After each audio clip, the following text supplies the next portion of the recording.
shares having full voting. Other companies which have issued equity shares with differential voting rights, popularly called DVRs, are Future Retail, Jain Irrigation, among others. Preference share capital.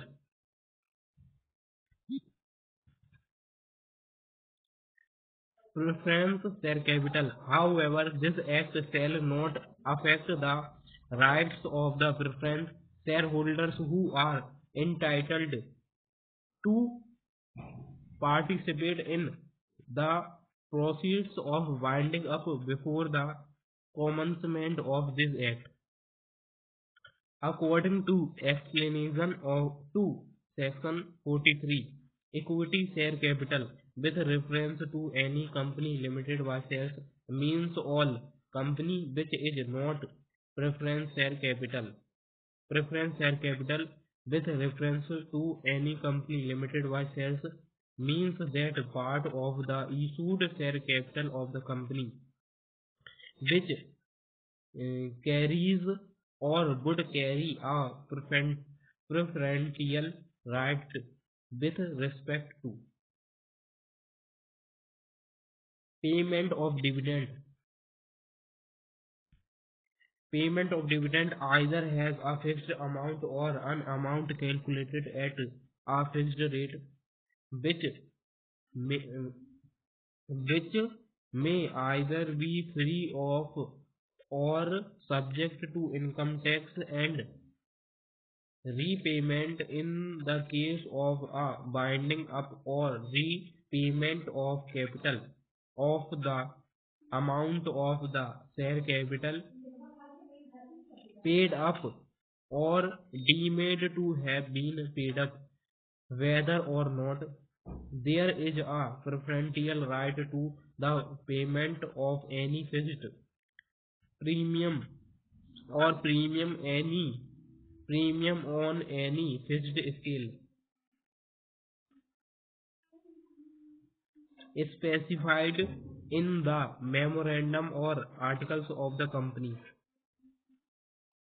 Exception in case of private company, section 43 shall not apply where memorandum and articles of association of the private company is of the private company so provides.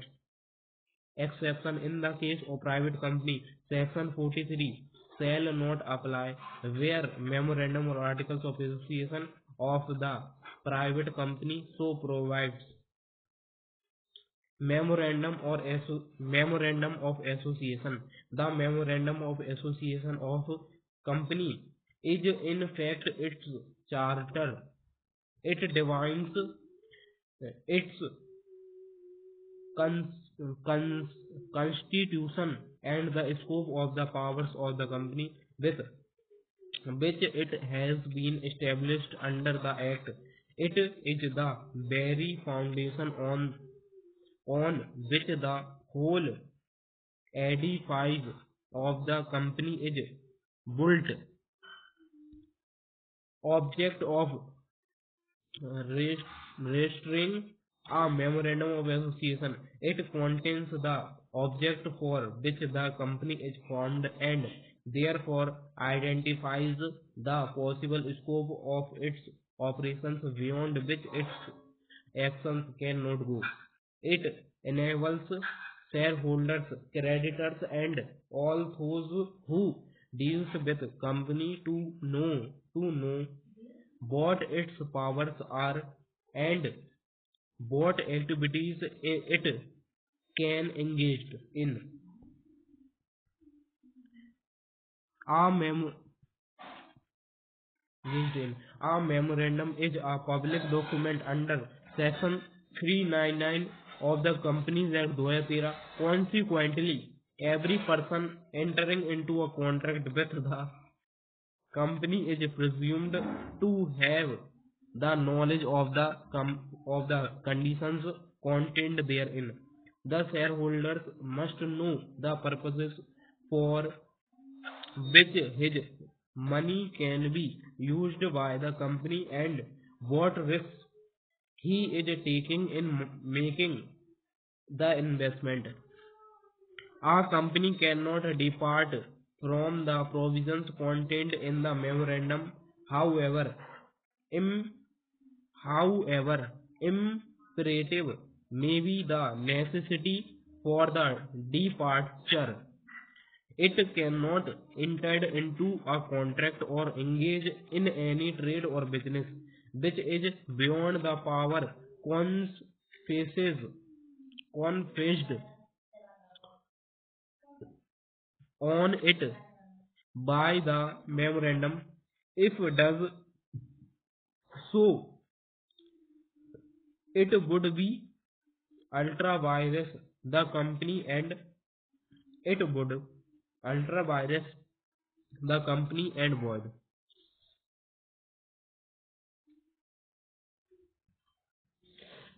As per section 4, memorandum of a company shall be drawn up in such form as is given in tables A, B, C, D and E in Schedule 1 of the Companies Act 2013. Table A is a form of memorandum of association of a company limited by shares. Table B is a form of memorandum of association of a company limited by guarantee and not having a share capital. Table C is a form for memorandum of association of a company limited by guarantee and having a share capital. Table D is a form for memorandum of association of an unlimited company. Table E is a form for memorandum of association of an unlimited company and having share capital. The memorandum and articles of a company must be as close to model forms as possible, depending upon the circumstances contained of the memorandum. The memorandum of a company shall state a the name of company name clause with the last word limited in the case of a public limited company or the last word private limited in the case of a private limited company. This clause is not applicable on the companies formed under section 8 of the company section 8 of the Companies Act 2013. The name including shares phrase electoral trust may be allowed for registration of companies to be formed under section 8 of the Companies Act 2013 in accordance with the electoral trusts scheme 2013 defined notified by the Central Board of Direct Taxes CBDT for the companies under section 8 of the Companies Act 2013. The name shall include the words foundation, forum, association, federation, chambers, confederation, council, electoral trust and the like etc. The Companies Incorporation Rules 2014.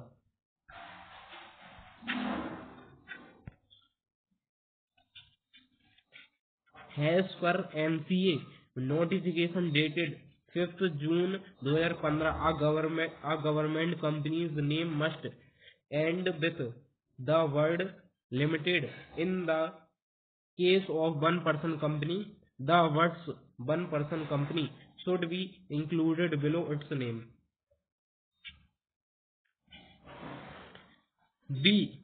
The state in which the registered office of the company registered office clause is to be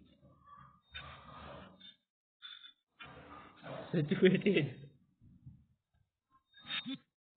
the objects for which the company is proposed to be incorporated, and any matter considered necessary in further furtherance thereof.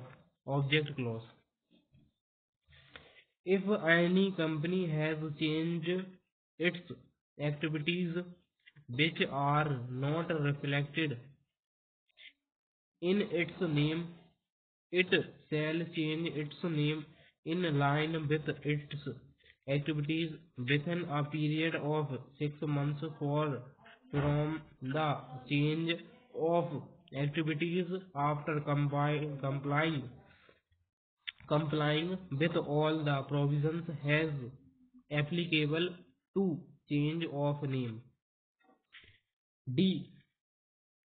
The liability of members of the company liability clause, whether limited or unlimited, and also state in in the case of a company limited by shares that the liability of its members is limited to the amount unpaid, if any, on the shares by held by them, and in the case of a company limited by guarantee, the amount up to which each member undertakes to contribute to the assets of the company in the event of its being bound up while he is a member or within 1 year after he ceases to be a member, for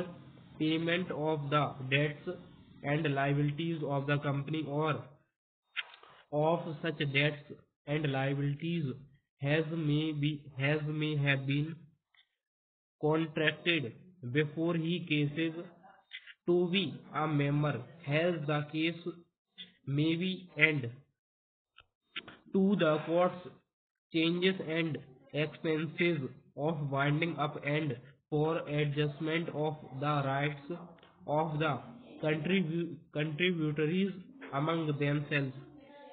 E. The amount of authorized capital clause is capital clause divided into share of fixed amounts, and the number of shares with the subscribers to the memorandum have agreed to take, indicated opposite their names, which shall not be less than one share. A company not having share capital need not have this clause. F. The detail of the subscribers to be formed into a company. The memorandum shall conclude with the association clause.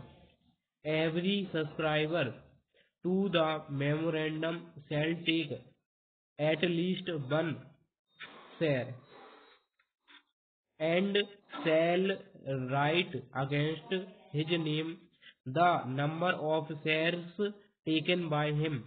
In the case of one person company, the name of the one person who, in the event of death of the subscriber, shall become the member of the company. The memorandum must be printed, divided into paragraphs, numbered number numbered consecutively, and signed by at least 7 persons, two in the case of a private company and one in the case of one person company, in presence of at least one witness who will attest the signatures. The particulars about the signatories to the memorandum, as well as the witness, has to their address, description, occupation, etc., must also be entered. It is to be noted that a company being a legal person can its agent subscribe to the memorandum. However, a minor cannot be a signatory to the memorandum he as he is not competent to contract. The guardian of a minor who subscribes to the memorandum on his behalf will be be deemed to have subscribed in his personal capacity. The above clauses of the memorandum are called compulsory compulsory clauses or conditions. In addition to these, a memorandum may contain other provisions, for example, rights attached to various classes of shares. The memorandum of association of a company cannot contain anything contrary to the provisions of the Company Act. If it does, the same shall be devoid of any legal effect. Similarly, all other documents of the company must comply with the provisions of the memorandum. Doctrine of ultra-vires. Doctrine of ultra-vires. The meaning of the term ultra-vires is simply beyond their powers. The legal phrase ultra-vires is applicable only to acts done in excess of the legal powers of the doers. Doers. These presupposes that the powers in their nature are limited. It is a fundamental rule of company law that the objects of a company has stated in its memorandum can be departed from only to the extent permitted by the Act. Thus far and no further. In consequences, any act done or a contract made by the company which travels beyond the powers not only of the directors but also of the company is wholly void and inoperative in law and is therefore not binding on the company.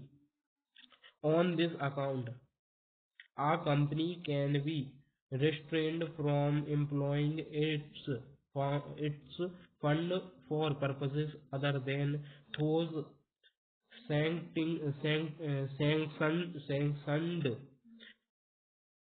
by the memorandum. Likewise, it can be restrained from carrying on a trade different from the one it is authorized to carry on. The impact of the doctrine of ultra-vires is that a company can neither be sued on an ultra-vires transaction nor can it sue on it. Since the memorandum is a public document, it is open to public inspection. Therefore, when when one deals with a company, one is deemed to know about the powers of the company. If in spite of this you enter into a transaction which is ultra vires the company, you cannot enforce it against the company. Example, if you have supplied goods or performed service on such a contract or lent money, you cannot obtain payment or recover the money lent. But if the money advanced to the company has not been expended, the lender may stop the company from parting with it by means of an injection injection. This is because the company does not become the owner of of the money bought is ultra virus. The company has the lender remains the owner. He can take back the property is in spice space size space space if the ultra-virus loan has been utilized in meeting lawful debt of the company, then the lender steps into the shoes of the debtor paid off and consequently he would be entitled to recover his loan to that extent from the company. An act which is ultra-vires, the company being void, cannot be ratified by the shareholders of the company. Sometimes act which is ultra-vires can be regularized by ratifying it subsequently. For instance, if the act is ultra-vires, the power of the directors, the shareholders can rectify it. If it is ultra-virus, the articles of the company can alter the articles. If the act is within the power of the but is done irregularly, shareholder can shareholder can validate it. The leading case Trump, which this doctrine was enunciated, is that of Hasbury Railway Carriage and Iron Company Limited versus Riche 1875. The facts of the case are the main object of a company were A. To make, sell or lend on hire railway carriages and wagons. B. To carry on the business of mechanical engineers and general contractors. C. To purchase, lease, sell and bulk mines. D. To purchase and sell as merchants or agents coal, timber, metals or agents coal, timber, metals, etc. The directors of the company entered into a contract with Riche for financing the construction of a railway line in Belgium, and the company further ratified this act of the directors by passing a special resolution. The company, however, repudiated the contract as being ultra-virus and Riche brought an action for damages for breach of contract. His his contention was that the contract was well within the meaning of the word general contractors and hence within its powers. Moreover, it had been ratified by a majority of shareholders. However, it was held by the court that the contract was null and void.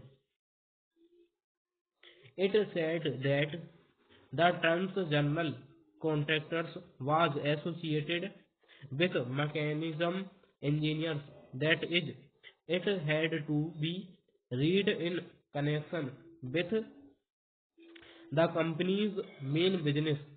If the term general contractors was not so interpreted, it would authorize the making of contracts of any kind and every description.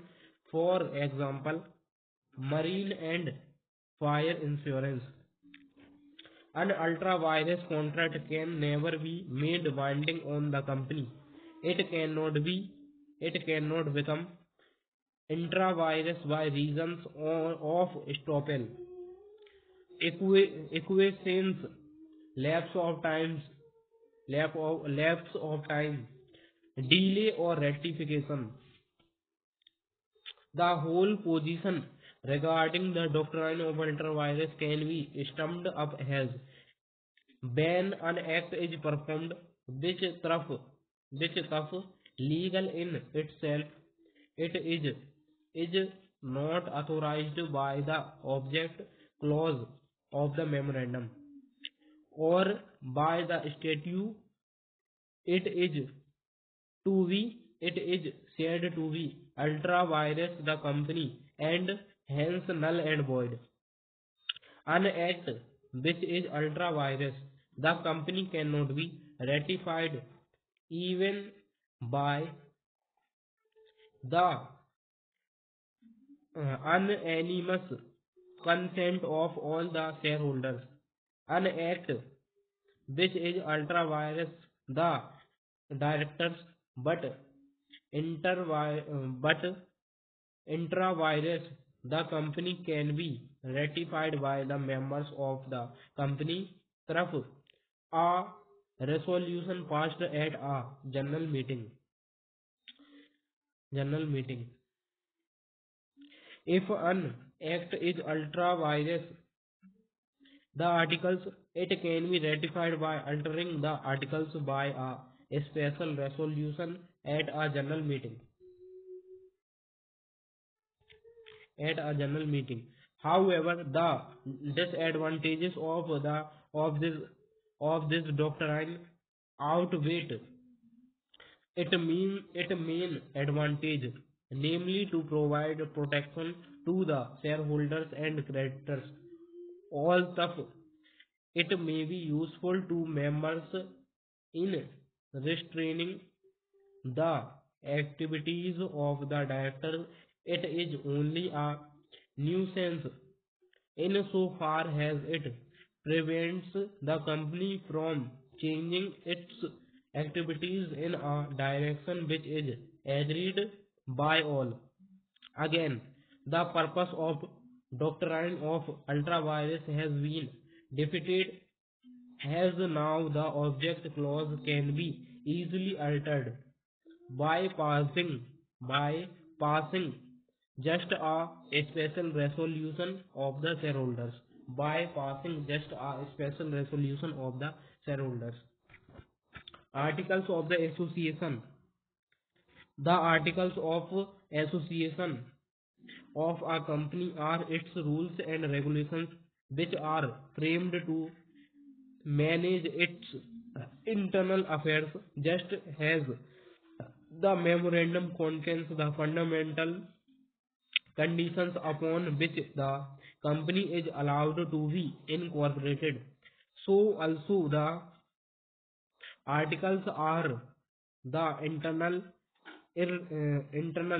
regulations of the company. Genius versus Land Corporation of Ireland. Ireland.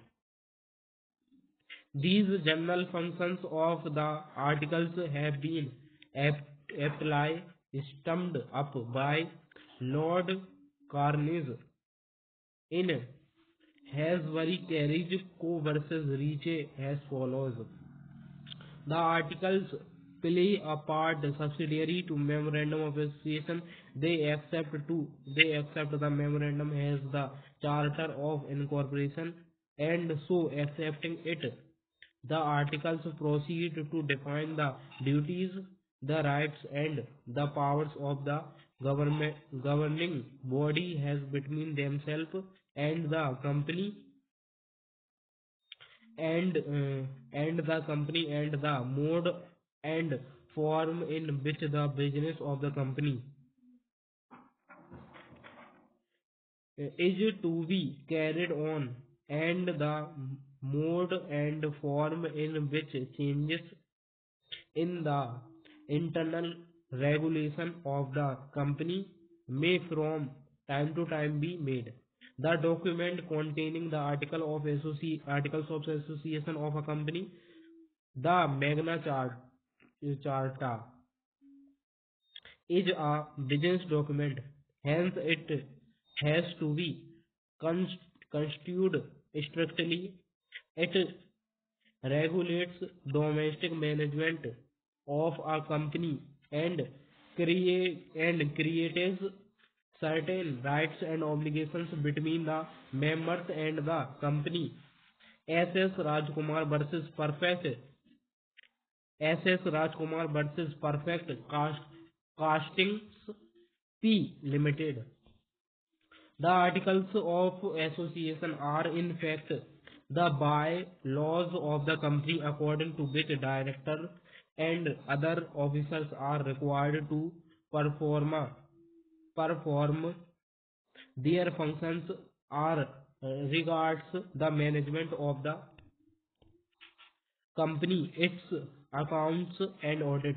It is important therefore the auditor should study them and while doing so he should note the provisions therein in respect of irrelevant matters.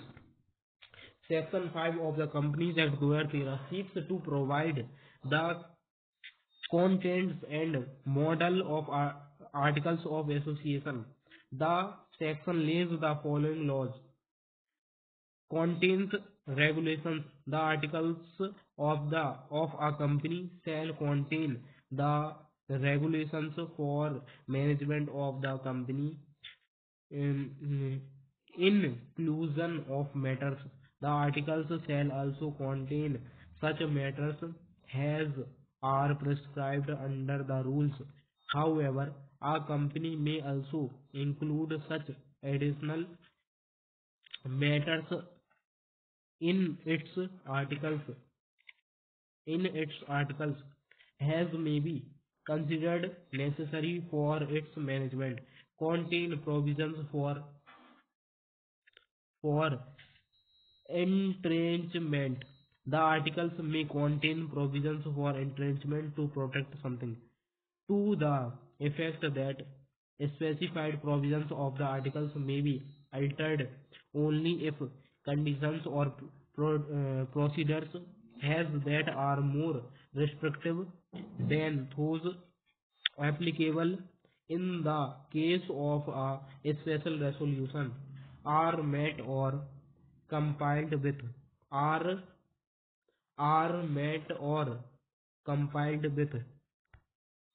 Manner of inclusion of the entrenchment provision. The provisions for entrenchment shall only be made either on formation of a company or by an amendment in articles agreed to by all the members of the company in the case of a private company and by a special resolution in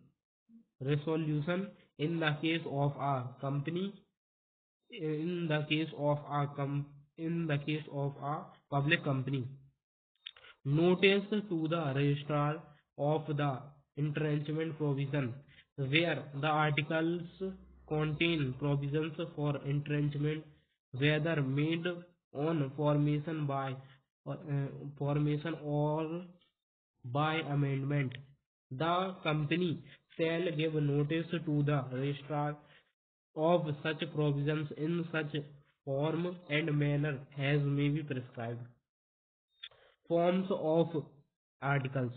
The articles of a company shall be in respective forms specified in tables F, G, H, I, and J in Schedule 1 has may be applicable to such company.